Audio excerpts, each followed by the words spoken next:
ಸಿರಿಧಾನ್ಯಗಳಿಂದ ಉಪ್ಪಿಟ್ಟು ಎಲ್ಲವನ್ನ ಸಿರಿಧಾನ್ಯಗಳಲ್ಲಿ ನಿಮ್ಗೆ ಏನೇನು ಗೊತ್ತು? ನಮಗೆ ಸಿರಿಧಾನ್ಯಗಳಲ್ಲಿ ಅರ್ಕ, ಉದುಲು, ಸಾಮೆ, ನವಣೆ, ಬರಗ, 5 ಸಿರಿಧಾನ್ಯಗಳು ಮತ್ತು ಸಜ್ಜಿ. ಅದೇ ಸಜ್ಜೆ ಜೋಳ ರಾಗಿ ಕೂಡ ಅದ್ರ ಜೊತೆ ಸೇರುತ್ತೆ. ನಿಮಗೆ ಯಾರು ಕ್ಯಾಂಪ್ ಮಾಡಿದ್ರಿ ಇಲ್ಲಿ 3 ದಿನ? ಇಲ್ಲಿ ಇಬ್ಬರು ಬಂದು ಮಂಜುಳಾ ಮೇಡಮ್ ಅಂತ ಒಬ್ಬರು ಇದ್ರು ಬಂದು ಶ್ರೀದೇವಿ ಕೋಲಾರದವರು, ಶ್ರೀದೇವಿ ಅಂತ ಹೇಳ್ಕೊಂಡು ಸಿಂಧನೂರಿಂದ ಬಂದಿದ್ರು. ಅವರು ರೆಡಿ ಮಾಡ್ಕೊಂಡು ಇಲ್ಲೇ ತರಬೇತಿ ತೊಗೊಂಡು ಇವರೆಲ್ಲರೂ ಅದರ ಪ್ರಿಪೇರ್ಡ್ ಆದರು. ಆಮೇಲೆ ಏನೇನು ಮಾಡಿದ್ರಿ ಶಿಬಿರದಲ್ಲಿ? 3 ದಿನದ ಶಿಬಿರದಲ್ಲಿ ದೋಸೆ ಮಾಡಿದ್ದಾರೆ. ಓ, ಅದೆಲ್ಲ ಅಡುಗೆ ಎಲ್ಲ ಮಾಡಿದ್ರಿ? ಅಡುಗೆಯಲ್ಲೇ ಮಾಡಿದ್ರು. ಆದರೆ ಅದನ್ನ ಎಲ್ಲ ಮಾಡಿದ್ವಿ. ಓ, ಇಡ್ಲಿ, ದೋಸೆ, ಆ ಥರ. Okay okay. ಸ್ವೀಟ್ಗಳು, ನಾನಾ ಥರದ ಬಾತುಗಳು, ಉಪ್ಪಿಟ್ಟುಗಳು ಎಲ್ಲ ಮಾಡಿದ್ವಿ. Okay okay. ಅದು ಸಂತೋಷದ ಸಮಾಚಾರ. ಸಿರಿಧಾನ್ಯದ ಪ್ರಚಾರ ಮಾಡಿದ್ದು ಯಾಕಂದರೆ ನಮ್ಮ ಭಾರತ ಭೂಮಿಯ ತುಂಬ ಮೊದಲು ಅದೇ ಎಲ್ಲ ಬೆಳೀತಿತ್ತು ಅಂತ. ಹಾಗೆ ಆಮೇಲೆ ಬ್ರಿಟಿಷರು ಬಂದ ಮೇಲೆ ಅದನ್ನು ಅಕ್ಕಿಯನ್ನು ಪ್ರಚಾರ ಮಾಡಿದರು. ಈ ಬಿಳಿ ಅಕ್ಕಿ, ಉದ್ದ ಅಕ್ಕಿ ಹೆಚ್ಚು ಪ್ರಚಾರ ಆಯಿತು ಅಂತ. ಹಾಗೆ ಅದು ಮಿಲ್ಲಲ್ಲಿ ಬರುತ್ತೆ. ಈ ಬಿಳಿ ಅಕ್ಕಿನ ಮಿಲ್ ಮಾಡುವಾಗ ಮಧ್ಯದಲ್ಲಿ ಬರುತ್ತೆ ಮಿಲ್ಲಲ್ಲಿ, ಅನ್ನಕ್ಕೆ ಮಿಲೆಟ್ಸ್ ಅಂತ ಹೆಸರು ಬಂತಂತೆ. ಈ ಹುಲ್ಲು ಬೀಜಗಳು ಅಂತ, ಹುಲ್ಲಿನ ಬೀಜಗಳು ಅಂತ ಕರೀತಾರೆ ನೋಡಿ. ಈ ಚಿಕ್ಕ ಚಿಕ್ಕ ಬೀಜಗಳು ರೌಂಡ್ ಈಗೆಲ್ಲ ನಮ್ಮ ಸಾಮೆಗಳು, ಆರ್ಕಗಳು ಚಿಕ್ಕ ಚಿಕ್ಕ ಬೀಜ ಇರ್ತೈತಲ್ಲ, ಅದಕ್ಕೆ ಹುಲ್ಲು ಬೀಜ ಅಂತ ಅಂದ್ಕೊಂಡು ಇದು ಮಿಲ್ ಮಾಡುವಾಗ ಅಡ್ಡಿ ಆಗುತ್ತೆ.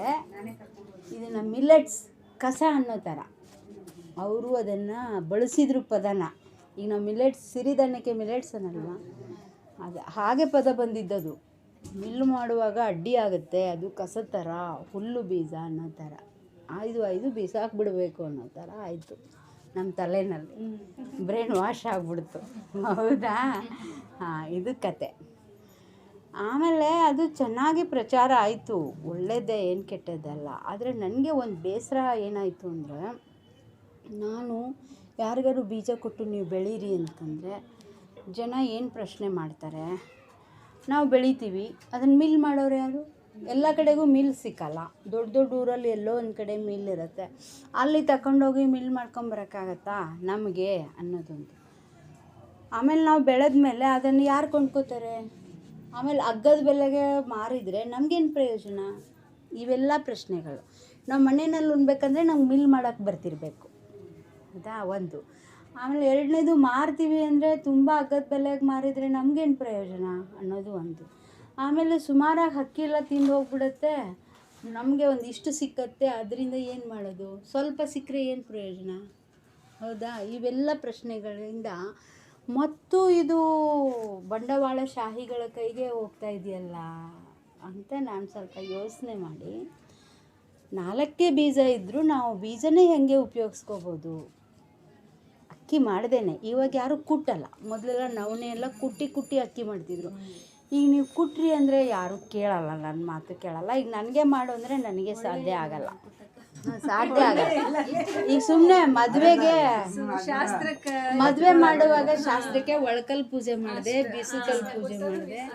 ಅದೇನೋ ಅಲಂಕಾರ ಮಾಡಿಕೊಂಡು ಮೇಕಪ್ ಮಾಡಿಕೊಂಡು ಫೋಟೋ ಪ್ರೋಗ್ರಾಮ್ ಆಗಿಬಿಟ್ಟಿದೆ. ಬಿಟ್ಟರೆ ಆ ಒಳಕಲ್ಲು ಬಿಸುಕಲ್ಲುಗಳು ಪ್ರಾಕ್ಟಿಕಲ್ ಆಗಿಲ್ಲ. ಹೌದಾ? ಆಡಂಬರಕ್ಕೆ ಬಂದುಬಿಟ್ಟಿದೆ, ಅದೊಂದು ವಿಡಂಬನೆ ಆಗಿಬಿಟ್ಟಿದೆ. ಇನ್ನೇನು ಮಾಡಬೇಕು ಅಂತ. ಆವಾಗ ನನಗೂ ಕೂಡ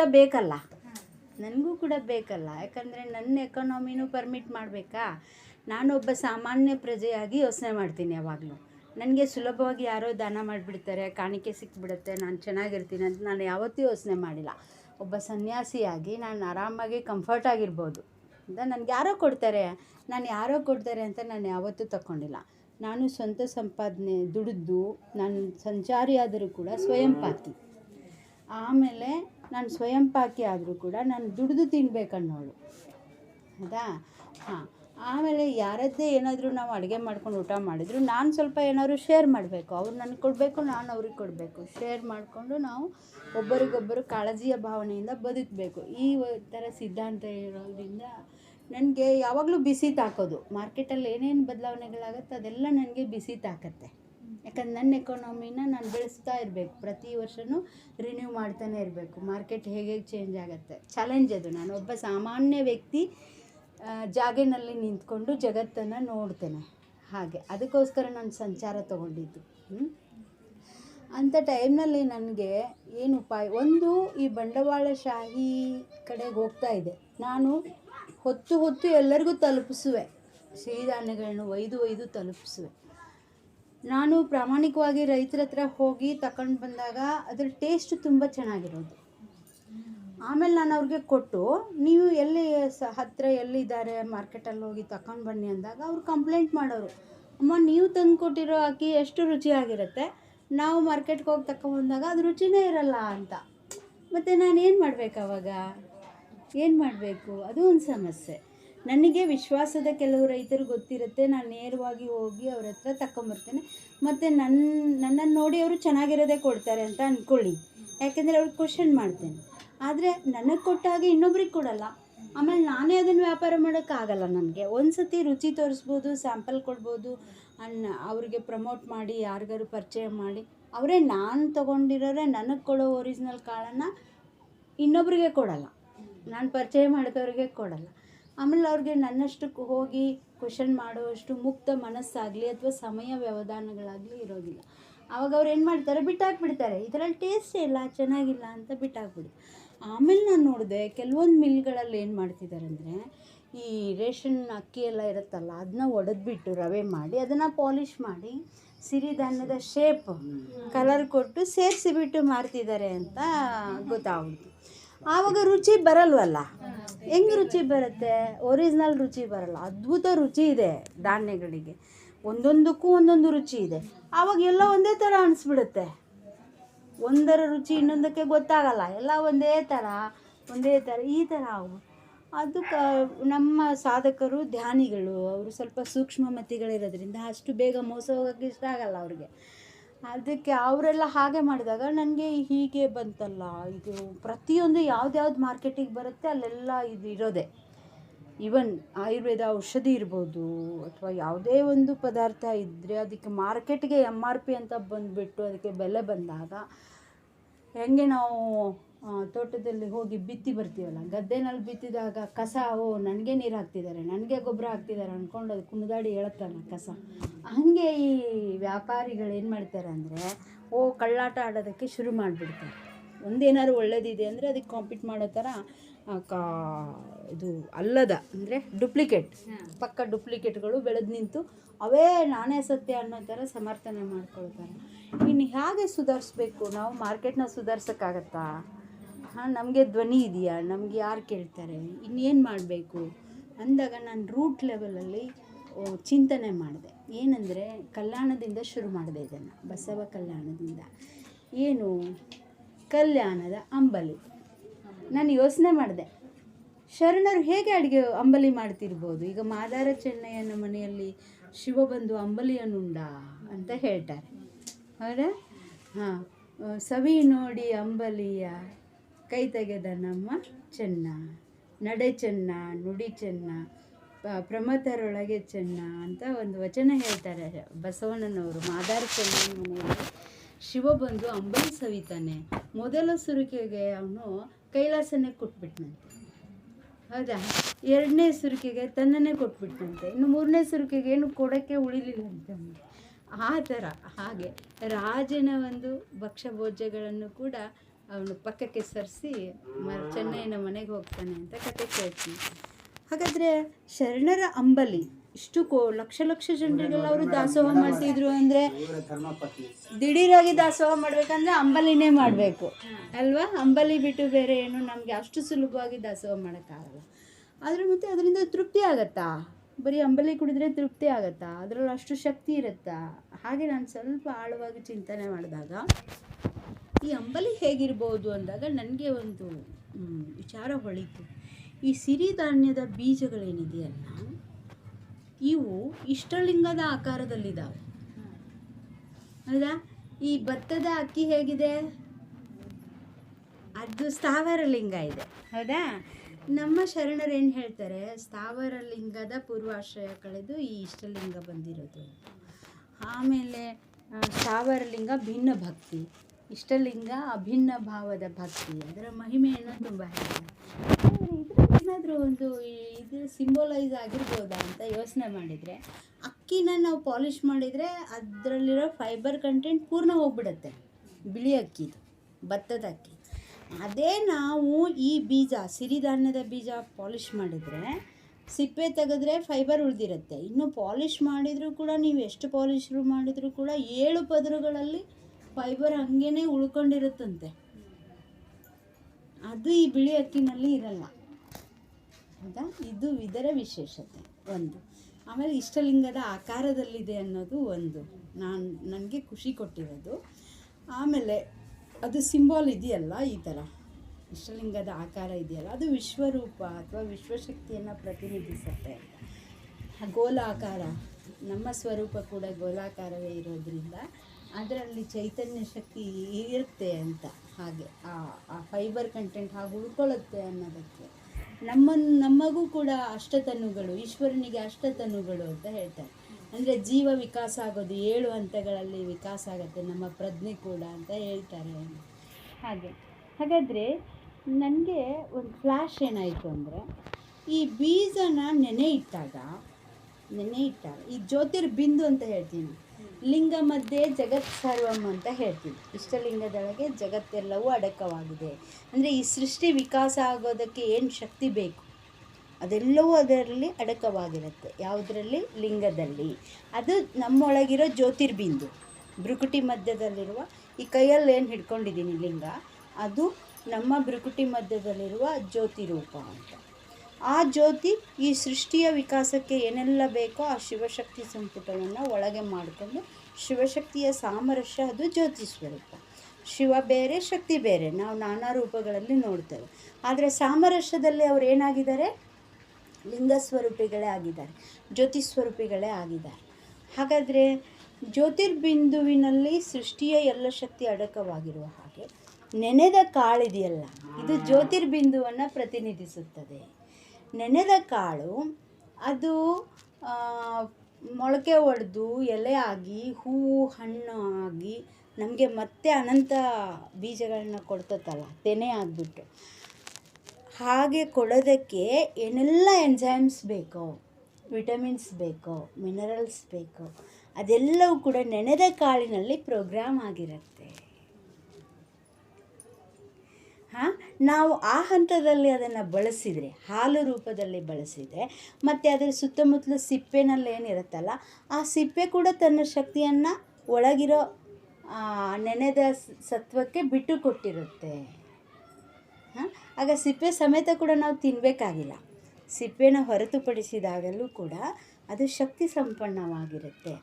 ಅದಕ್ಕೆ ನಾನು ಧಾನ್ಯದ ಹಾಲು ಅಂತ ಹೆಸರಿಟ್ಟಿದ್ದು. ಇದು ನಮ್ಮ ಪೂರ್ವಜರು ಅಥವಾ ನಮ್ಮ ಶರಣರು, ನಮ್ಮ ಋಷಿ ಸಂಸ್ಕೃತಿಯ ಸರಳ ಜೀವನ ಸಾಗಿಸುವಂತಹ ಕೃಷಿನಲ್ಲಿ ಇದನ್ನು ಅವರು ಅಳವಡಿಸಿಕೊಂಡಿರಬಹುದು. ಮತ್ತು ಸ್ವಲ್ಪ ನೀವು ಮೂಲಕ್ಕೆ ಹೋದರೆ ಇದೆ, ಅದು ಇನ್ನೂ ಜೀವಂತವಾಗಿದೆ. ಆ ನೆನೆದ ಕಾಳನ್ನು ರುಬ್ಬಿ ಅದನ್ನು ಸೋಸಿದಾಗ ಏನು ಹಾಲು ಬರುತ್ತಲ್ಲ, ಅದು ಯಾವ ಆಡಿನ ಅಥವಾ ಹಸುವಿನ ಹಾಲಿಗೆ ಕಡಿಮೆ ಇರಲ್ಲ. ಬುರುಗು ಹೇಗೆ ನಾವು ಹಿಂಡಿದಾಗ ಹಾಲು ಬರುತ್ತಲ್ಲ, ಅಷ್ಟು ಅದ್ಭುತವಾದ ಆ ಬಣ್ಣ ಮತ್ತು ಆ ಬುರುಗು, ಆ ರುಚಿ, ಅದು ಖುಷಿ ಕೊಡೋ ರೀತಿ ನೋಡಿದರೆ ಯಾವ ದನದ ಹಾಲಿಗೂ ಅದು ಕಡಿಮೆ ಇರಲ್ಲ. ಈಗ ಸುಲಭವಾಗಿ ಸಿಕ್ಕೋದು, ನಾವು ಪ್ರತಿದಿನ ಬಳಸೋದು ಜೋಳ, ರಾಗಿ ಅಲ್ವಾ? ಒಂದು ದಕ್ಷಿಣ ಕಡೆಗೆ ರಾಗಿ ಬಳಸ್ತಾರೆ, ಉತ್ತರದ ಕಡೆಗೆ ಜೋಳ ಬಳಸ್ತಾರೆ. ಅದೇ ಧಾನ್ಯದಿಂದ ಶುರು ಮಾಡೋಣ, ಭಾಳ ದೂರ ಹೋಗೋದು ಬೇಡ. ಆರ್ಕ, ಸಾಮೆ, ಕೊರ್ಲೆ ಇರಲಿ, ಅವು ನಮಗೆ ನಿಧಾನಕ್ಕೆ ಬರ್ತವೆ. ಇದ್ರ ಮಹತ್ವ ಗೊತ್ತಾಗ್ಬಿಟ್ರೆ ಆ ಕಡೆ ಬರ್ತೀವಿ. ಹೌದಾ? ಇದರಿಂದನೇ ಶುರು ಮಾಡೋಣ. ಜನಕ್ಕೆ ಮೊದಲು ಅದು ಹಿತ ಕೊಡಬೇಕು, ಹೌದು ಅನ್ನಿಸ್ಬೇಕು, ಅದರಲ್ಲಿ ಆಸಕ್ತಿ ಹುಟ್ಟಬೇಕು. ಹಾಗೆ ನಾನು ಹೇಳಿದ್ದು, ಒಂದು ಮುಷ್ಟಿ, ಒಬ್ಬ ಮನುಷ್ಯನಿಗೆ ಒಂದು ಮುಷ್ಟಿ, ಒಳ ಮುಷ್ಟಿ, ಹಿಂಗಲ್ಲ, ಗಟ್ಟಿಯಾಗಿ ಮುಷ್ಟಿ ಮಾಡಿದರೆ ಒಳಗೆ ಎಷ್ಟು ಕಾಳು ಸಿಕ್ಕತ್ತೋ ಅಷ್ಟು ಕಾಳು ಒಬ್ಬನಿಗೆ ಸಾಕು. ಒಳ ಮುಷ್ಟಿ ಎಷ್ಟು ಜೋಳನ ನೀವು ಮನೆಯಲ್ಲಿ 4 ಜನ ಇದ್ದರೆ 4 ಒಳ ಮುಷ್ಟಿ ಅಷ್ಟು, ಹೌದಾ? ಹಾಗೆ ಒಂದು ಬೊಗಸೆ ಕಾಳಿಗೆ ನೀವೇನಿಲ್ಲ ಅಂದರೂ ಒಂದು 50 ಜನ ಆರಾಮಾಗಿ ಹೊಟ್ಟೆ ತುಂಬ, ಟೇಸ್ಟ್ಗೆ ಅಂದರೆ 120 ಜನ ಕುಡಿಬೋದು. ಎಷ್ಟು ಮೇಡಮ್ ಅಷ್ಟೇ ಒಂದು ಬೊಕ್ಸೆ ಅಷ್ಟು ಕಾಳು ಸಾಕು, ಒಂದು ಬೊಕ್ಸೆ ಅಷ್ಟು ನೀ ಕಾಳನ್ನ ನಮಗೆ ಜೋಳದ ಬಂದಿದ್ದಲ್ವಾ ಅದನ್ನ ನಾಳೆ ಪ್ರಯೋಗ ಮಾಡೋಣ. ಒಂದೆರಡು ಬೊಕ್ಸೆ ಮಾಡಿದರೆ ನಾವು ಹೊಟ್ಟೆ ತುಂಬ ಒಂದು 50-60 ಜನ, ಯಾಕೆ ಜಾಸ್ತಿನೇ ಕುಡಿಬೋದು, 120 ಜನನೂ ಕುಡಿಬೋದು ಹಾಗೆ. ಅಷ್ಟು ರಾತ್ರಿ ನೆನೆ ಇಟ್ಟು ಬೆಳಗ್ಗೆ ಅದನ್ನು ರುಬ್ಬಿ ಬಟ್ಟೆನಲ್ಲಿ ಸೋಸಿ ಆ ಚರ್ಟನೆಲ್ಲ ತೆಗೆದಾಕ್ಬಿಡೋದು, ಹಾಲು ಮಾತ್ರ ತಕ್ಕೊಳ್ಳೋದು. ಆ ಹಾಲನ್ನ ಶಕ್ತಿವಂತರಾಗಿದ್ದರೆ, ನೀವು ಆರೋಗ್ಯವಂತರಾಗಿದ್ದರೆ ಆ ಹಾಲನ್ನೇ ನೇರವಾಗಿ ಕುಡಿಬೋದು. ಸ್ವಲ್ಪ ಜೇನುತುಪ್ಪ ಹಾಕಿನೋ ಅಥವಾ ಸಾವಯವ ಬೆಲ್ಲ ಹಾಕಿನೋ ಕುಡಿಬೋದು. ಆದರೆ ಎಲ್ರಿಗೂ ಅಷ್ಟು ಆರೋಗ್ಯ ಇರಲ್ವಲ್ಲ, ಯಾಕಂದರೆ ವೀಕ್ ಇರೋರಿಗೆ ನಾವು ಶಕ್ತಿಯುತವಾದದನ್ನು ಕೊಡೋಕ್ಕಾಗಲ್ಲ. ಸ್ವಲ್ಪ ಅದನ್ನು ಸಾಫ್ಟ್ ಮಾಡಿ ರುಚಿ ಮಾಡಿ ಕೊಡಬೇಕಂದ್ರೆ ನೀರನ್ನು ಕುದಿಯೋಕ್ಕಿಟ್ಟು ಅಂಬ್ಲಿ ಥರ ಮಾಡಿ ಸ್ವಲ್ಪ ಉಪ್ಪು ಹಾಕಿಬಿಟ್ಟು ಕೊಟ್ಟರೆ ಅದು ಎಲ್ಲರೂ ಕುಡಿಬೋದು. ಆಮೇಲೆ ಬೇಕು ಅಂತಂದರೆ ನೀವು ಮತ್ತೇನಾದ್ರು ಹಾಕೋಬೋದು, ಡ್ರೈ ಫ್ರೂಟ್ಸ್ನ ನೆನೆ ಇಟ್ಟು ಅದನ್ನು ರುಬ್ಬಿ ಅದಕ್ಕೆ ಸೇರಿಸಿ ನೀವು ರಿಚ್ ಮಾಡಿ ಮಕ್ಕಳಿಗೆ ಪೌಷ್ಟಿಕ ಅಂತ ಕೊಡ್ಬೋದು. ಆಮೇಲೆ ಹೆಣ್ಮಕ್ಳು ಬೆಳಗ್ಗೆ ಎದ್ದ ತಕ್ಷಣ ಚಹಾ ಕುಡಿಯೋದು ಅವರು ಏನು ಮಾಡ್ತಾರೆ, ಉಂಡುಬಿಟ್ರೆ ನನಗೆ ಮೊಬ್ಬಾಗುತ್ತೆ, ಅಂದರೆ ಕೆಲಸ ಮಾಡೋಕ್ಕೆ ಆ್ಯಕ್ಟಿವ್ನೆಸ್ ಇರಲ್ಲ ಅಂತ ಅಂದ್ಕೊಂಡು ಅವ್ರೇನು ಮಾಡ್ತಾರೆ, ಚಹಾ ಕುಡಿಯೋದು, ಕಾಫಿ ಕುಡಿಯೋದು, ಆ ಥರ. ಅದರಿಂದ ಏನಾಗುತ್ತೆ, ಕರುಳಲ್ಲಿ ಪ್ರಾಣಶಕ್ತಿಯನ್ನು ಅದು ಹೀರ್ಕೊಂಡು ಶಕ್ತಿ ಕೊಡುತ್ತೆ, ಚೈತನ್ಯ ಕೊಡುತ್ತೆ ಟೀ ಕಾಫಿ ಕೂಡ. ಆದರೆ ನಮ್ಮ ಪ್ರಾಣಶಕ್ತಿಯನ್ನು ಹೀರ್ಕೊಂಡು ಕೊಡುತ್ತೆ. ಈಗ ನಮ್ಮ ಮನೆಗೆ ಬಂದು ನಮ್ಮ ಮನೆಯಲ್ಲಿರೋ 10 ತೊಲೆ ಬಂಗಾರನ ಕಳು ಮಾಡಿ ಹೋಗುವಾಗ 1 ತೊಲೆ ನಮಗೆ ಆಯಾರ್ ಅಂತ ಕೊಟ್ಟು ಹೋಗೋದು. ಅದು ಆಯಾರ್ ಕೊಡುವಾಗ ಭಾಳ ಖುಷಿ ಆಗುತ್ತೆ, ನನಗೆ 1 ತೊಲೆ ಕೊಟ್ಟರು ಬಂಗಾರ ಅಂತ ಮುಖ ಇಷ್ಟ ಅಗಲಾಗಿರುತ್ತೆ. ಒಳಗೋಗಿ ನೋಡಿದಾಗ 10 ತೊಲೆ ಹೋಗಿರುತ್ತೆ, ಮುಖ ಸಪ್ಪಾಗಿ ಆಮೇಲೆ ಅಳ್ಳೋದಷ್ಟೇ ಬಾಕಿ ಉಳಿಯುತ್ತೆ, ಯಾಕೆಂದರೆ ಏನೂ ಹೇಳೋಕ್ಕಾಗಲ್ಲ. ಹಾಗೆ ಈ ಚಹಾ ಕಾಫಿಗಳು ಏನು ಮಾಡ್ತಾರೆ, ಪ್ರಾಣಶಕ್ತಿಯನ್ನು 10 ತೊಲೆ ಬಂಗಾರ ಕಳು ಮಾಡ್ದಂಗೆ ಹೀರ್ಕೊಂಡು ನಮ್ಗೆ 1 ತೊಲೆನಷ್ಟು ಆ ಕ್ಷಣಕ್ಕೆ ಒಂದು ಚೈತನ್ಯ ಕೊಡುತ್ತೆ ಇಲ್ಲ ಅಂತ. ಹಾಗಾದರೆ ನಮಗೆ ಪ್ರಾಣಶಕ್ತಿಯನ್ನು ಕೊಟ್ಟು ನಮಗೆ ಚೈತನ್ಯ ಕೊಡುವ ಆಹಾರನ ನಾವು ಪ್ರೆಫರ್ ಮಾಡಬೇಕು. ನಮ್ಮ ಪ್ರಾಣಶಕ್ತಿಯನ್ನೆಲ್ಲ ಹೀರಿ ನಮಗೆ ಚೈತನ್ಯ ಕೊಡೋ ಆಹಾರನ ನಾವು ತಗೊಳ್ಬೇಕು. ಅದೇ ಪೂಜೆ ಅಂದರೆ ಪ್ರಾಣ ಪೋಷಕ ಆಹಾರವನ್ನು ನೀನು ಆಯ್ಕೆ ಮಾಡಿಕೊ. ಇದು ಹೆಣ್ಮಕ್ಳಿಗೆ ತುಂಬ ಅವಶ್ಯಕತೆ ಇದೆ. ಯಾಕಂದರೆ ನೀವು ಯಜಮಾನ್ರಲ್ವಾ, ಮನೆಗೆ ಯಜಮಾನ್ರು, ನೀವು ಅಧಿಕಾರವನ್ನು ಚಲಾಯಿಸಬೇಕು ಅಂತ ನಾನು ವಿನಂತಿ ಮಾಡ್ಕೋತೇನೆ. ಮಾಸ್ಟರ್ ಡಿಗ್ರಿ ಅಂದರೆ ಹೌದು, ನೀವೆಲ್ಲ ಯೋಗನಲ್ಲಿ ಮಾಸ್ಟರ್ ಡಿಗ್ರಿ ಮಾಡಿದ್ದೀರಾ ಅಂತ ಗುರುಗಳು ಹೇಳಿದಾಗ ನನಗೆ ಭಾಳ ಸಂತೋಷ ಆಯಿತು. ನೀವು ಪೇಷಂಟಾಗಿ ಬಂದು ನಿಮ್ಮ ರೋಗನೆಲ್ಲ ವಾಸಿ ಮಾಡಿಕೊಂಡು ಆಮೇಲೆ ಯೋಗನಲ್ಲಿ ಮಾಸ್ಟರ್ ಡಿಗ್ರಿನ ಪಡೆದು ಮತ್ತು ಇವಾಗ ರೂಟ್ ಲೆವೆಲಲ್ಲಿ ನಿಂತ್ಕೊಂಡಿದ್ದೀರಿ, ಭಾಳ ಸಂತೋಷ ಆಗುತ್ತೆ ನನಗೆ. ಈಗ ನೋಡಿ, ಒಂದು ಶಹಾಪುರನಲ್ಲಿ ಒಂದು ಎಷ್ಟು ಜನ ಇದ್ದೀರಿ ನೀವೀಗ, ಸಪ್ತರ್ಷಿಗಳು ಸಪ್ತರ್ಷಿ ಮಂಡಲ ಈಗ ಸಿದ್ಧ ಆಗಿದೆ, ಎಲ್ಲರೂ ಮಾಸ್ಟರ್ ಡಿಗ್ರಿ ತಗೊಂಡವರು. ಆದರೆ ಇನ್ನೂ ಒಂದು ಮಾಸ್ಟ್ರಿ ಏನು ಬೇಕಂದರೆ, ಮನೆಯಲ್ಲಿ ನಾನು ನಿಮಗೆ ಬೆಳಗ್ಗೆ ಎದ್ದ ತಕ್ಷಣ ಟೀ ಕೊಡಲ್ಲ, ನಾನು ಅಂಬ್ಲಿ ಕೊಡ್ತೇನೆ, ಸಿರಿಧಾನ್ಯದ ಗಂಜಿ ಆ ಮಾಸ್ಟ್ರಿ ಅಂದರೆ ಈ ಶಕ್ತಿ ಇದೆ, ಸತ್ವ ಇದೆ, ನೀನು ಇದನ್ನು ತಗೊಳ್ಬೇಕು, ಇದನ್ನು ಅಂತ ಹೇಳುವಂಥ ಒಂದು ಅಧಿಕಾರ, ಚಲಾವಣೆ ಮಾಡುವಂಥ ಒಂದು ಮಾಸ್ಟರಿ ನಮ್ಮ ಹೆಣ್ಮಕ್ಳಿಗೆ ಬರಬೇಕು.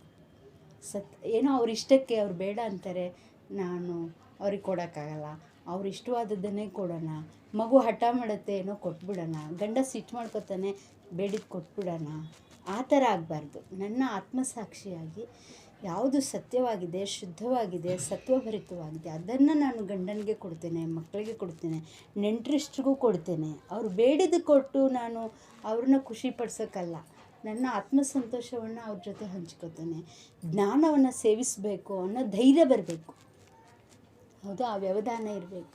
ಅದನ್ನು ಹೇಗೆ ಹೆಣ್ಮಕ್ಳಿಗೆ ಆ ಮಾಸ್ಟರ್ ಡಿಗ್ರಿನ ಎಲ್ಲಿಂದ ತಗೊಂಬರೋದು, ಯಾವ ಯೂನಿವರ್ಸಿಟಿಯವ್ರು ಕೊಡ್ತಾರೆ ಆ ಡಿಗ್ರಿನ, ಎಷ್ಟು ಖರ್ಚು ಮಾಡಿದರೆ, ಎಷ್ಟು ವರ್ಷ ಕಲಿತರೆ ಡಿಗ್ರಿ ಸರ್ಟಿಫಿಕೇಟ್ ಸಿಕ್ಕತ್ತೆ ಅಂದರೆ, ಇದಕ್ಕೆ ಸರ್ಟಿಫಿಕೇಟ್ ಇಲ್ಲ, ಇದಕ್ಕೆ ಯಾವ ಯೂನಿವರ್ಸಿಟಿ ಇಲ್ಲ, ಇದು ಎಕ್ಸ್ಪೀರಿಯನ್ಸ್ ದೊಡ್ಡ. ಹಾಂ, ನಮ್ಮ ಒಳಗೆ ನೀವು ಮಾಡಬೇಕು.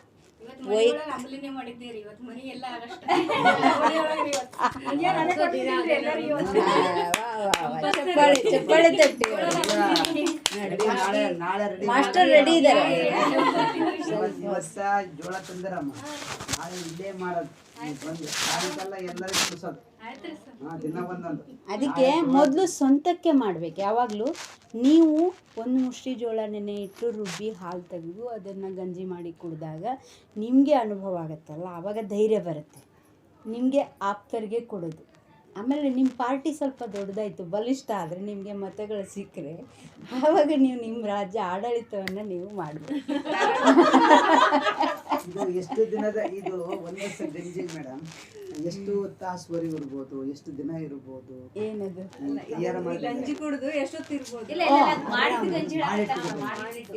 ಮಾಡಿಟ್ಟ ಗಂಜಿಗೆ ಏನು ನೋಡಿ, ಬೇರೆ ಹಿಟ್ಟಿನ ಗಂಜಿಗಳೆಲ್ಲ ಬೇಗ ರಿಯಾಕ್ಷನ್ ಆಗ್ತವೆ, ಹೌದಾ? ಅದು ಇದಾಗತ್ತೆ, ಏನಾಗುತ್ತೆ, ವಾಯು ಬಿಡುಗಡೆ ಮಾಡುತ್ತೆ. ಇದು ಹಾಗೆ ಮಾಡಲ್ಲ, ಅನ್ನ ಮಾಡಿಟ್ಟ ಕೆಟ್ಟೋಗ್ಬಿಡ್ತಾರೆ. ಇದು ಹಾಗೆ ಮಾಡಲ್ಲ, ಹುಳಿ ಹೊಡಿಯಲ್ಲ. ಆಮೇಲೆ ನೆನೆಸಿ ಮಾಡಿದ್ದು ಇವತ್ತು ಮಾಡಿದ್ದು ನಾಳೆಗೂ ಇನ್ನೂ ಚೆನ್ನಾಗೇ ಇರುತ್ತೆ. ನಾವು ಮಜ್ಜಿಗೆ ಹೇಗೆ ಮಾಡ್ತೀವಲ್ಲ ನಡೀತದೆ. ಆ ಮಜ್ಜಿಗೆ ಹಾಕಿ ಇಡಬೇಡಿ, ಹಾಗೆ ಒರಿಜಿನಲ್ ಆಗಿ ಇಟ್ಟಿದ್ದು ಯಾವತ್ತೂ ಕೆಡಲ್ಲ. ಊಟ ಮಾಡುವಾಗ ಸ್ವೀಕಾರ ಮಾಡೋದು. ಬೇರೆ ಅಂಬಲಿ ವಾಯು ತೊಂದರೆಗಳನ್ನ ಮಾಡುತ್ತೆ. ಈ ನಮ್ಮ ಅಂಬಲಿ ಒಂದು ದಿನ ಇಟ್ಟು ಕುಡಿದರೂ ಕೂಡ ವಾಯು ತೊಂದರೆ, ವಾಯು ದೋಷಗಳು ಇದರಲ್ಲಿ ಹುಟ್ಟಲ್ಲ. ಆಮೇಲೆ ಸುಮ್ಮನೆ ಕೂತಿರುತ್ತೆ ಒಳಗೆ ಹೋಗಿ, ಅದು ಧ್ಯಾನ ಮಾಡುತ್ತೆ. ನೀವು ಧ್ಯಾನ ಮಾಡ್ರಿ ಬಿಡ್ರಿ, ನೀವು ಯೋಗ ಮಾಡ್ರಿ ಬಿಡ್ರಿ, ನೀವು ಕುಡಿದ ಅಂಬಲಿ ಅದು ಯೋಗ ಮಾಡುತ್ತೆ, ಧ್ಯಾನ ಮಾಡುತ್ತೆ, ಸಾಧನೆ ಮಾಡುತ್ತೆ. ಮತ್ತು ನಿಮ್ಮ ಹಸಿವೆ ಏನೂ ಕಳಿಯಲ್ಲ ಅದು. ಈಗ ಬೇರೆ ಥರ ಹಿಟ್ಟಿನ ಅಂಬಲಿ ಮಾಡಿದಾಗ ಹೊಟ್ಟೆ ತುಂಬಿ ಬಿರಿಯುತ್ತೆ, ಅಯ್ಯೋ ಊಟ ಮಾಡೋಕ್ಕಾಗಲ್ಲ, ಈಗ ಅಂಬಲಿ ಕುಡಿದು ಊಟ ಮಾಡೋಕ್ಕಾಗಲ್ಲ, ನಾನು ಅಂಬಲಿ ಕುಡಿಯಲ್ಲ ಅಂತ ಆ ಥರ ಅಂತಾರೆ. ಇದಂಗಲ್ಲ, ಅದು ನೀವು ಕುಡಿದ್ರೂ ಕೂಡ ಹಸಿವೆ ಹಾಗೇ ಇರುತ್ತೆ, ಶಕ್ತಿ ಹೆಚ್ಚಾಗುತ್ತೆ, ಹಸಿವೆ ಹಾಗೇ ಇರುತ್ತೆ. ಯಾಕೆ ಅಂದರೆ ನಿಮ್ಮ ಹೊಟ್ಟೆ ತುಂಬಿಸಲ್ಲ, ಅದು ಜೀವಕೋಶಗಳ ಹೊಟ್ಟೆ ತುಂಬಿಸುತ್ತೆ,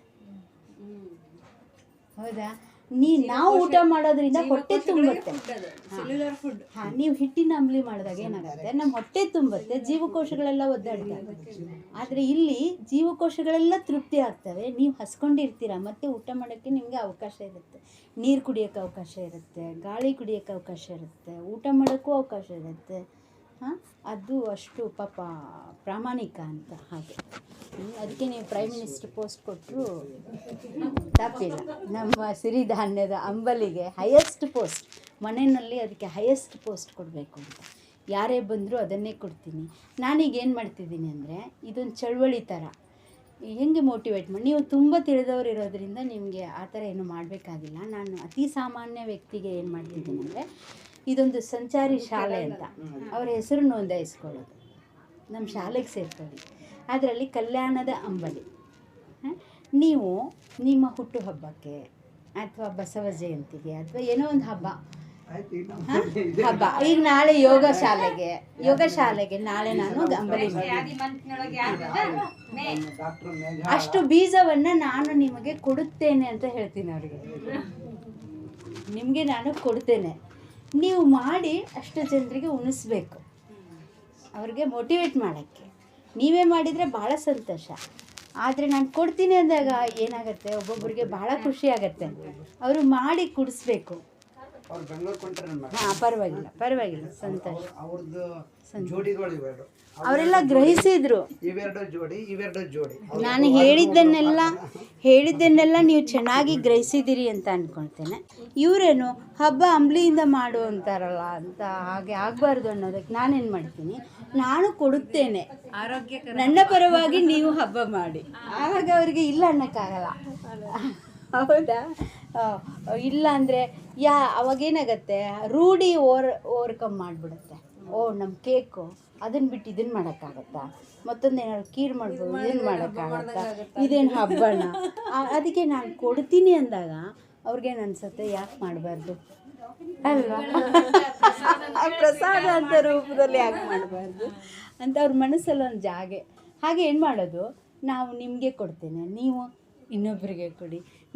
ನೋಡಿ, ನಿಮ್ಮ ಹಬ್ಬಕ್ಕೆ ನಾವು ಇದನ್ನು ಅಂಬಲಿ ಮಾಡಿ ಅಂತ ಕೊಡ್ತಿದ್ದೀವಿ. ಇದು ಕಲ್ಯಾಣದ ಶರಣರು ಮಾಡ್ತಿದ್ರು. ಶರಣರನ್ನ ನೆನಪು ಮಾಡ್ಕೊಳ್ಳೋಣ ಈ ಮೂಲಕ. ಅವ್ರು ಹೇಗೆ ಸ್ವಲ್ಪ ಕಾಯಕದಲ್ಲಿ, ಸ್ವಲ್ಪ ಸಂಪಾದನೆಯಲ್ಲಿ ಲಕ್ಷ ಜನರಿಗೆ ಹೊಟ್ಟೆ ಹೇಗೆ ತೃಪ್ತಿ ಮಾಡ್ತಿದ್ರು, ಅದು ಇದರಲ್ಲಿದೆ, ಗುಟ್ಟಿದೆ ಇದರಲ್ಲಿ. ಇದನ್ನು ನೆನಪು ಮಾಡ್ಕೊಳ್ಳೋಣ. ಈಗ ನಾವು ಏನಾದ್ರು ಪೂಜೆ ಮಾಡ್ತೀವಿ, ಹಾಗೆ ಭಜನೆ ಮಾಡ್ತೀವಿ ಅಲ್ವಾ, ಹಾಗೆ ಈ ಅಂಬಲಿಯ ಮೂಲಕ ಒಂದು ನಮ್ಮ ಸಂಸ್ಕೃತಿಯನ್ನು ನೆನಪಿಸ್ಕೊಳ್ಳೋಣ, ಶರಣರ ಸಂಸ್ಕೃತಿಯನ್ನು ನೆನಪಿಸ್ಕೊಳ್ಳೋಣ. ಈಗ ನಿಮ್ಮ ಹುಟ್ಟುಹಬ್ಬದ ದಿನ ಹೀಗೆ ನೆನಪಿಸ್ಕೊಳ್ಳಿ. ಹೀಗೆ ವಿನಂತಿ ಒಬ್ರಿಗೊಬ್ರು ಮಾಡೋದು, ನಾನು ನಿಮಗೆ ಮಾಡ್ತೀನಿ ನೀವು ಅವ್ರಿಗೆ ಮಾಡಿ, ಹೀಗೆ ಮಾಡ್ತಾ ಮಾಡ್ತಾ ಆ ಸಂಸ್ಕೃತಿನ ಮಾದರ ಚೆನ್ನಯ್ಯಗಳ ಮತ್ತು ಶಿವನ ಭಕ್ತಿಯನ್ನು ನೆನಪಿಸ್ಕೊಳ್ತೀವಿ. ಬಸವಣ್ಣ ಹಾಗೆ ಹಾಡಿ ಹೋಗ್ಲಿದ್ದನ್ನು ನೆನಪಿಸ್ಕೊಳ್ತೀವಿ. ಹೀಗೆ ಒಂದು ಸಂಪ್ರದಾಯನ ಬೆಳೆಸೋದು, ಶಾಲೆಗೆ ಹೆಸರು ಹಚ್ಕೊಳ್ಳೋದು. ಆಮೇಲೆ ಅವ್ರು ನಿಧಾನ ಅವರವರೇ ಮಾಡಿದರೆ ಇನ್ನೂ ಚೆಂದ. ಆಮೇಲೆ ಇನ್ನೊಂದು ಏನು ಮಾಡಿದ್ದೀನಿ, ಕಲ್ಯಾಣ ಕೃಷಿ ಅಂತ, ಕಲ್ಯಾಣದ ಅಂಬಲಿ, ಇದು ಒಂದು ಹಬ್ಬ ಮಾಡೋದು. ಇದರಲ್ಲಿ ಅಂಬಲಿಯಲ್ಲಿ ನಾವು ಜೋಳದ ಅಂಬಲಿ, ರಾಗಿ ಅಂಬಲಿ, ಇಲ್ಲಿ ನಾವು ಮಾಡಬೇಕಾದಾಗ ಸಜ್ಜೆ,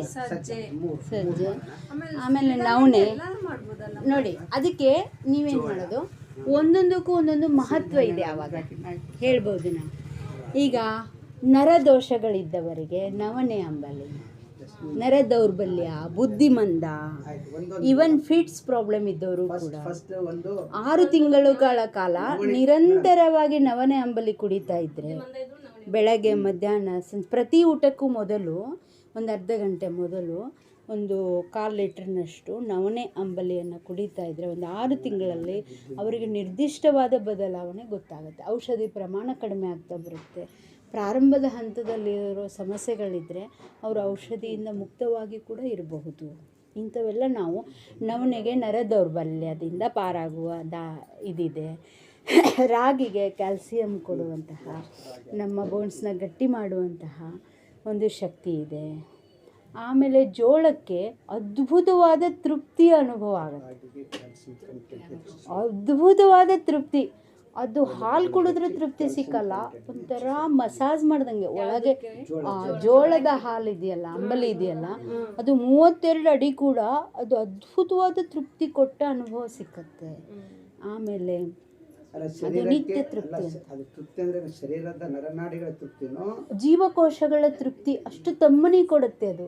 ಅದ್ಭುತ. ಇನ್ಸ್ಟಂಟ್ ಅಂದರೆ ಗ್ಲುಕೋಸ್ ಇದ್ದಂಗೆ, ಇನ್ಸ್ಟಂಟ್ ಗ್ಲುಕೋಸ್ ಕೊಟ್ಟಂಗೆ. ಈಗ ಹೆಂಗೆ ತುಂಬ ಸುಸ್ತಾಗಿ ಬಂದವನಿಗೆ ಸಲೈನ್ ಕೊಡ್ತಾರಲ್ಲ, ಗ್ಲುಕೋಸ್ ಸಲೈನ್ ಕೊಡ್ತಾರಲ್ಲ, ಹಂಗೆ ಆ ಜೋಳದ ಅಂಬಲಿ ಆ ಇನ್ಸ್ಟಂಟ್ ಗ್ಲುಕೋಸ್ನ ಸಪ್ಲೈ ಮಾಡುತ್ತೆ. ಆಮೇಲೆ ಸಜ್ಜೆ, ಈಗ ಮಗುಗೆ ಹಾಲಿರಲ್ಲ ಬಾಣಂತಿಯರಿಗೆ, ಮತ್ತು ಹಾರ್ಮೋನ್ಸ್ ಕೆಲವೊಂದು ಗರ್ಭಾಶಯಗಳು ಚೆನ್ನಾಗಿ ಬೆಳೆದಿರಲ್ಲ, ಅಂಥವರಿಗೆಲ್ಲ ಅದು ಪ್ರಮೋಟ್ ಮಾಡುತ್ತೆ, ಸಜ್ಜೆಗೆ ಪ್ರಮೋಟ್ ಮಾಡುತ್ತೆ. ಆಮೇಲೆ ಅದು ಇದಕ್ಕೆ ನರ ದೌರ್ಬಲ್ಯಕ್ಕೂ ಬರುತ್ತೆ ಮತ್ತು ಇದಕ್ಕೂ ಬರುತ್ತೆ, ನವಣೆ ಬರುತ್ತೆ ಪ್ಲಸ್ ರಾಗಿ ಬರುತ್ತೆ. ಆಮೇಲೆ ಈಗ ಕೊರ್ಲೆ, ಅದು ಗರ್ಭಾಶಯ ಚೆನ್ನಾಗಿ ಬೆಳೆದಿರಲ್ಲ, ಆಮೇಲೆ ಮಗುಗೆ ಹಾಲು ಹುಟ್ಟುತ್ತಿರಲ್ಲ, ಡೆಲಿವರಿ ಆದ ತಕ್ಷಣ ಹಾಲು ಬರ್ತಿರಲ್ಲ, ತುಂಬಿಕೊಂಡಿರಲ್ಲ ಹಾಲು, ಅಂಥವರಿಗೆಲ್ಲ ಉಪಯೋಗ ಆಗುತ್ತೆ. ಗರ್ಭಿಣಿಯರಿಗೆ ಉಪಯೋಗ ಆಗುತ್ತೆ, ಪ್ಲಸ್ ಗರ್ಭಧಾರಣೆ ಮಾಡಬೇಕು ಅಂದ್ಕೊಳ್ಳೋರ್ಗೆ ಉಪಯೋಗ ಆಗುತ್ತೆ, ಮಗುಗೆ ಹಾಲು ಕುಡಿಸ್ಬೇಕು ಅನ್ನೋರ್ಗೆ ಉಪಯೋಗ ಕುಡಿಬೋದು. ಅದು ಸಜ್ಜೆ ಹಾಲೇ ಆಗಬೇಕು, ನೆನೆಸಿದ ಹಾಲೇ ಆಗಬೇಕು. ಹಾಂ, ಧಾನ್ಯದ ಹಾಲು. ಈಗ ದನ ಕಟ್ಟಬೇಕಾಗಿಲ್ಲ, ಈಗ ಧಾನ್ಯದ ಹಾಲು ಹಾಗೆ. ಆಮೇಲೆ ಕೊರ್ಲೆ ಏನು ಮಾಡುತ್ತೆ, ಅಡಿಯಿಂದ ಮುಡಿಯವರೆಗಿನ ಎಲ್ಲ ವಿಷವನ್ನು ಹೊರಗೆ ಹಾಕತ್ತೆ. ಮತ್ತು ಬೊಜ್ಜು ಕರಗಿಸುತ್ತೆ ಕೊರ್ಲೆ. ಮಲ ವಿಸರ್ಜನೆ ಚೆನ್ನಾಗಾಗುತ್ತೆ. ಕಾನ್ಸ್ಟಿಪೇಷನು ಏಜ್ ಆದವರಿಗೆ ತುಂಬ ಸಮಸ್ಯೆ ಇರುತ್ತೆ, ಮಲ ವಿಸರ್ಜನೆ ಸಮಸ್ಯೆ ಇರುತ್ತೆ ಪಾಪ ಅವ್ರಿಗೆ. ಅದರಿಂದ ನೆನಪಿನ ಶಕ್ತಿ ಕಮ್ಮಿ ಆಗುತ್ತೆ. ಮಲ ವಿಸರ್ಜನೆ ಚೆನ್ನಾಗಾಗಿಲ್ಲ ಅಂದಾಗ ನೆನಪು ಕಡಿಮೆ ಆಗ್ತಾ ಹೋಗುತ್ತೆ ವಯಸ್ಸಾದ ಮೇಲೆ, ಅದರಿಂದ ಪಾರಾಗ್ಬೋದು. ಬೊಜ್ಜು ಕಡಿಮೆ ಆಗುತ್ತೆ. ಇದೆಲ್ಲ. ಆಮೇಲೆ ಬೇಕಿಲ್ಲ, ಎಲ್ಲ ಸಿಂಗಲ್ ಇದು. ಅದಕ್ಕೆ ಯೋಗ, ಇನ್ನೊಂದಿಲ್ಲ. ಪರಮಾತ್ಮ ಒಬ್ಬೊಬ್ಬನು ಪರಮಾತ್ಮನೇ ಇಲ್ಲಿ. ಕೊರ್ಲೆ ಅದು ಪರಮಾತ್ಮನೇ, ರಾಗಿನೂ ಅದೇ. ಅಂದರೆ ರಾಗಿ ತನ್ನ ಅನಂತತೆಯ ಶಕ್ತಿಯನ್ನು ನಮಗೆ ಬಿಟ್ಕೊಡುತ್ತೆ. ಪ್ರತಿಯೊಂದಕ್ಕೂ ತನ್ನದೇ ಆದ ಅನಂತತೆಯ ಜೊತೆಗೆ ಸಂಬಂಧ ಇದೆ, ಪರಮಾತ್ಮನ ಜೊತೆ ಸಂಬಂಧ ಇದೆ. ಆ ಶಕ್ತಿಯನ್ನು ನಾವು ಶಿವಶಕ್ತಿ ಸಂಪುಟ ಸಮೇತ ತಗೊಳ್ತಾ ಇದ್ದೀವಿ ನೆನೆಸೋದ್ರಿಂದ. ಹೌದು ಹೌದು ಹೌದು, ಒಂದೊಂದನ್ನು ಒಂದೊಂದು ದಿನ ಮಿಕ್ಸ್ ಮಾಡೋಕ್ಕೆ ಹೋಗ್ಬೇಡಿ. ಮತ್ತು ಇನ್ನೊಂದು ಬೇಸರ ಏನಂದರೆ, ನಾವು 20 ಥರ ಧಾನ್ಯಗಳನ್ನು ಸೇರಿಸಿ ಕೊಡ್ತೇವೆ, 10 ಥರ ಧಾನ್ಯ. ಇದು ಬಹಳ ಕೆಟ್ಟದ್ದು, ಬಹಳ ಕೆಟ್ಟದ್ದು. ಹಾಗೆ ಇಲ್ಲ, ಅದು ಹಾಗೆ ಇಲ್ಲ, ಅದು ಹಾಗೆ ಇಲ್ಲ. ಅಲ್ಲಿ ನ್ಯಾಯ ಕೊಡೋಕ್ಕಾಗಲ್ಲ ನಮಗೆ.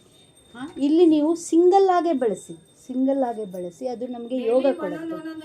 ಇವತ್ತು ಒಂದನ್ನು ಮಾಡಿದರೆ ನಾಳೆ ಇನ್ನೊಂದನ್ನು ಕೊಡಿ, ಅಥವಾ ನಿಮಗೆ ಏನು ಸಮಸ್ಯೆ ಇದೆ ಅದನ್ನು ಮಾಡಿ. ಈಗ ಹೇಳಿದ್ನಲ್ವಾ, ನವಣೆ ಕೊರ್ಲೆ ಹೀಗೆ ಹೇಳಿದ್ನಲ್ವಾ. ಈಗ ನೀವು ಊದಲು ಎಲ್ಲಾದರೂ ಗಂಟು ಬಾವುಗಳಿದ್ದರೆ ದೇಹದಲ್ಲಿ, ಅದನ್ನು ನೀವು ಪ್ರೆಫರ್ ಮಾಡಿ. ಊದಲು ಬೀಜವನ್ನು, ಅಕ್ಕಿ ಅಲ್ಲ, ಬೀಜವನ್ನು ನೆನೆ ಹಾಕಿ ಹಾಲಿನಿಂದ ಅಂಬಲಿ ಮಾಡ್ಕೊಳ್ಳಿ, ಅಥವಾ ನೇರವಾಗಿ ಹಾಲನ್ನು ಜೇನಿನಲ್ಲಿ ಹಾಕ್ಕೊಂಡು ಅಥವಾ ಬೆಲ್ಲ ಹಾಕ್ಕೊಂಡು ಕುಡಿಬೋದು. ಇನ್ನೊಂದು ಆಮೇಲೆ ಊದಲು ಆಯಿತಾ, ಇನ್ಯಾವುದು ಉಳಿತು? ಆರ್ಕ ಇದು ಚರ್ಮ ಸಮಸ್ಯೆಗಳು, ಅಲರ್ಜಿಗಳು, ಕೆಮ್ಮು, ದಮ್ಮು ಇಂಥವರಿಗೆ ತುಂಬ ಉಪಯುಕ್ತವಾದ ಪೌಷ್ಟಿಕ ಆಹಾರವೇ ಔಷಧಿ ಅರ್ಥದಲ್ಲಿ ಅದು ಉಪಯೋಗ ಆಗುತ್ತೆ. ಆಮೇಲೆ ಬರಗು ಪೌಷ್ಟಿಕತೆ, ತುಂಬ ಪೌಷ್ಟಿಕತೆ ಅಂದರೆ ಹೊಟ್ಟೆ ತುಂಬುತ್ತೆ ಒಂದು, ಮತ್ತು ಶಕ್ತಿ ಬರುತ್ತೆ ಇನ್ನೊಂದು, ಮತ್ತು ಅದನ್ನು ತಿಂದುಬಿಟ್ರೆ ಬೇರೆ ಏನು ಬೇಕಿಲ್ಲ ಆಹಾರ, ಅಷ್ಟು ಪೌಷ್ಟಿಕತೆ ಅನ್ನೋದು ಕೊಡುತ್ತೆ ನಮಗೆ. ಅಂದರೆ ಪ್ರೋಟೀನ್, ಹಾಗೆ ನಮಗೆ ಬಾಡಿ ಬಿಲ್ಡಿಂಗ್ ಕೆಪಾಸಿಟಿನ ಕೊಡುತ್ತೆ. ದೇಹದ ಬೆಳವಣಿಗೆಗೆ ಅಷ್ಟು ಕೊಡುತ್ತೆ. ಆಲ್ಮೋಸ್ಟ್ ಎಲ್ಲ ಮುಗೀತಲ್ಲ ನಾನು ಹೇಳಿರೋ ಧಾನ್ಯಗಳು, ಇನ್ಯಾವುದು ಉಳಿಲಿಲ್ಲ. ಅದಕ್ಕೆ ಇಲ್ಲಿ ನಾವು ಒಂದೊಂದು ದಿನ ಇವ್ರು 6 ಜನ ಇದ್ದಾರೆ, ಇವರಿಗೆ 2 ಕೊಡೋದು, ಒಬ್ಬರಿಗೆ ಜೋಳ, ಒಬ್ಬರಿಗೆ ಸಜ್ಜೆ. ಸರಿ. ಅವರು ರೆಡಿ ಮಾಡ್ಕೊಂಡು ಬರ್ತಾರೆ ಇಲ್ಲಿ 8 ಜನಕ್ಕೆ ಕೊಡ್ತಾರೆ ನಾವು ಹಿಡ್ಕೊಂಡು. ಬಟ್ ಅವರಂತೂ ಒಬ್ರು ಬೆಂಗಳೂರಿಗೆ ಹೋದ್ರು. ಪರವಾಗಿಲ್ಲ. ಇಲ್ಲಿ ಅವರು ಸ್ಥಾನವನ್ನ ನಮ್ಮ ಮದುವೆ ತುಂಬ್ತಾರೆ. ಅವ್ರವ್ರು ಕೂಡ್ಕೊಂಡೇ ಮಾಡಿದ್ರು ಪರವಾಗಿಲ್ಲ, ಇಲ್ಲೇ ಮಾಡಿ ಮನೆಗೆ ಮಾಡಲಿ ಪರವಾಗಿಲ್ಲ. ಅದನ್ನ ನಾವು ನಾಳೆಯಿಂದ ಒಬ್ಬೊಬ್ಬರಿಗೆ ಹಂಚ್ಬೇಕು. ನಿಮ್ಮ ಯೋಗ ಶಾಲೆಯ ಎಲ್ಲರಿಗೂ ಅದೊಂದು ದಾಸೋಹ ಅಂತ. ದಾಸೋಹ ಯಾವಾಗ ಮಾಡೋಣ, ಇವ್ರ ಮೊದಲು ಇವರೇ ದಾಸೋಹ ಮಾಡ್ತೀವಿ. ಸರಿ ಪರವಾಗಿಲ್ಲ.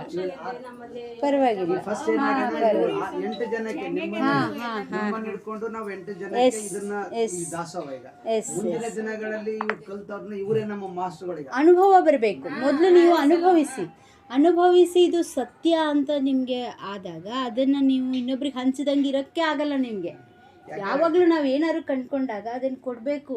ಈಗ ಹೂವು ತನ್ನ ಮಕರಂದನ ಇಟ್ಕೊಂಡು ಕೊಡೋಕ್ಕಾಗಲ್ಲ, ಹಣ್ಣು ತನ್ನ ಸಿಹಿಯನ್ನು ತಾನೇ ಇಟ್ಕೊಂಡು ಕೊಡೋಕ್ಕಾಗಲ್ಲ, ಅದು ಕೊಡಲೇಬೇಕು, ಹಂಚಲೇಬೇಕು. ಹಾಗೆ ಒಂದು ಸ್ಥಿತಿ ಬಂದೇ ಬರುತ್ತೆ. ನಾನು ಸುಮ್ಮನೆ ಇರೋಕ್ಕಾಗಲ್ಲ, ನನ್ನಲ್ಲಿರೋ ಜ್ಞಾನ ನನಗೆ ಹಂಚಿದಾಗಲೇ ನಂಗೆ ಸಮಾಧಾನ.